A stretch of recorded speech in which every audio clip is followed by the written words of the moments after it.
ഇടുക്കിയിൽ ഇടതുമുന്നണി ഭരിക്കുന്ന മറ്റൊരു സഹകരണ ബാങ്കിനെതിരെയും ക്രമക്കേട് ആരോപണം. നെടുങ്കണ്ടം രാമക്കൽമേട് ഹരിജൻ വിവിധോദ്ദേശ സഹകരണ സംഘത്തിനെതിരെയാണ് പരാതി ഉയർന്നിരിക്കുന്നത്.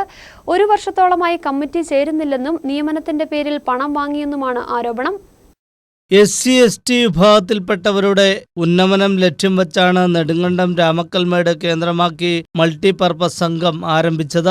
ചെറുകിട സംരംഭങ്ങൾ പ്രോത്സാഹിപ്പിക്കുക എന്ന ലക്ഷ്യം വെച്ചായിരുന്നു സംഘത്തിന്റെ തുടക്കം. എന്നാൽ നിലവിൽ 1 വർഷത്തോളമായി കമ്മിറ്റികൾ ചേരുന്നില്ല.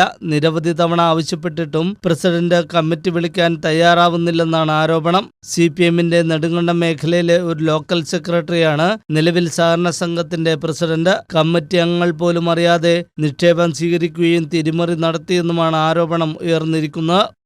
എല്ലാ ആളുകൾക്കും തൊഴിൽ കൊടുക്കുന്നു, നിരവധി ആളുകൾക്ക് തൊഴിൽ കൊടുക്കുന്ന സംരംഭങ്ങൾ തുടങ്ങുന്നതിനും അതിനാവശ്യമായ മുഴുവൻ തുകയും ഗ്രാൻഡായി ഗവൺമെന്റിൽ നിന്നും ലഭ്യമാക്കുകയും ഒക്കെ ചെയ്യാൻ കഴിയുന്ന ഒരു സൊസൈറ്റിയാണ്.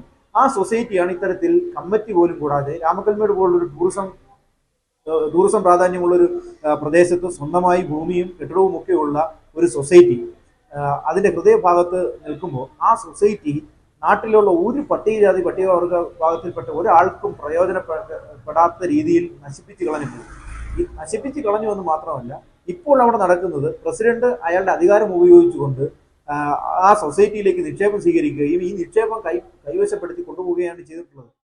സൊസൈറ്റിക്ക് രാമക്കൽമേട്ടിൽ സ്വന്തമായി ഭൂമിയും കെട്ടിടവുമുണ്ട്. മുൻപ് തയ്യൽ യൂണിറ്റ് അടക്കമുള്ള സ്ഥാപനങ്ങൾ നടത്തി അംഗങ്ങൾക്ക് വരുമാനവും ഉറപ്പ് വരുത്തിയിരുന്നു. സഹകരണ സംഘത്തിൽ ജോലി വാഗ്ദാനം ചെയ്ത് പണം തട്ടിയതായും ആരോപണമുണ്ട്. നടത്തിപ്പ് സംബന്ധിച്ച അന്വേഷണം ആവശ്യപ്പെട്ട കമ്മിറ്റി അംഗങ്ങളിൽ ചിലർ സഹകരണ വകുപ്പിൽ പരാതി നൽകിയിട്ടുമുണ്ട്. എന്നാൽ അംഗങ്ങളിൽ നിന്ന് ഉൾപ്പെടെ പരാതി ഉയർന്നിട്ടും അന്വേഷണം നടക്കുന്നില്ലെന്നാണ് ആരോപണം. ന്യൂസ് ബ്യൂറോ, രാജകുമാരി.